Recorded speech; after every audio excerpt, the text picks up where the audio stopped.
Can you tell me what is his strong side? I don't know. I mean, it's Right. yeah, very good side.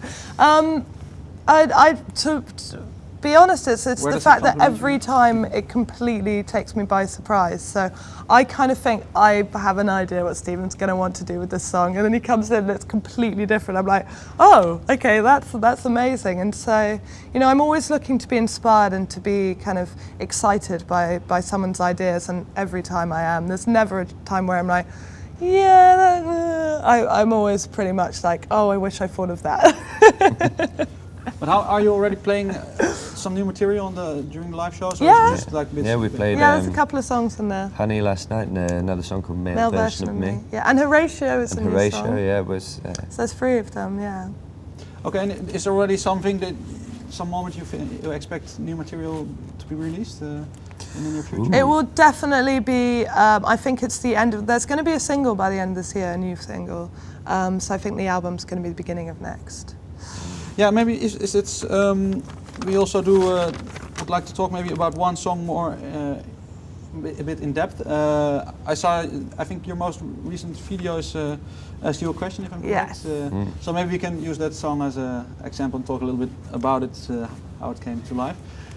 Okay. Can you remember the first thing that was, when it Yeah, I first remember it started really well, actually. Quite a lot of my songs have been when I've been watching something on TV, and then I go, oh, I've got an idea, and then I go away and write a song. And I was watching a documentary about Hertz from Go Go Bordello. I was watching him. He was going around places like Russia and where was he? Hungary and all of these wonderful places. You know, playing Balkan music with the locals. And I had my guitar on me anyway, so I just started playing around with you know, something very, very kind of Balkan gypsy influenced, and then just started singing and pressed record, and the song was kind of done. And it wasn't until I listened back and I was like, oh, it really works with da da da da da da da da da da da. So I put Kalinka in quite quickly, and I was like, oh, I don't know if maybe that's too much of a cover song. You know, I don't want to kind of step on people's toes or do the same thing again, but it felt like it had to have that in there because, you know, otherwise I'd be avoiding the obvious, and I kind of didn't want to. What was your opinion? Could you use Kalinka there? Yeah, I think musical reference happens all over the place. Yeah. I think it's a good thing. Everyone immediately knows exactly what we're doing, and I think for the purposes, it's a great live song. Because as soon as that kicks in, we stomp around. You've got an entire audience just dancing, and people dancing in the most crazy ways to it. We got a lot of Russian dancing. Yeah, it's good. It's yeah.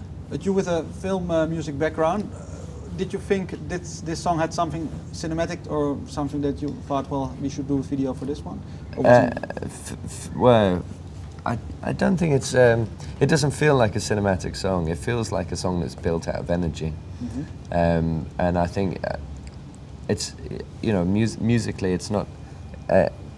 It's quite simple, but that means, you know, most of what you're doing is all about just kind of getting the energy in, and it's brilliant because it shows just how tight the band are. Yeah, you know, everyone knows showcase exactly what they're doing all the way through that song. It's brilliant. Do you know where she got the idea from the lyrics from? Do you know that story? I don't know. It feels to me like it's about relationships. And, yeah, it is. Yeah, so it's basically, it's more about stories that I've been told from other people, actually. It's like an amalgamation of lots of things. But it's about my biggest beef with humanity, and that's being unfaithful. So that's what it's about. It's about, you know, just kind of saying one thing and doing another, basically. And but it's I always want there to be like a comedy, tongue-in-cheek element, and I think this song showcases that really well as well. That it's not like serious, like don't do this, don't do that. It's like, this is just a bit of a fun song about it. It's nothing. It's not too deep and meaningful, and it is. It's a real live song, and it's a proper one to get people going. Okay, so your message is a little bit in there, but then. Yeah. Yeah, I don't like to be too sanctimonious. Yeah, you're not didactic with it. It's It's quite a weird song because you're never quite sure what side of the fence, or whether you're talking about yourself or whether you're talking about other people. It's really it's interesting from that point of view. you.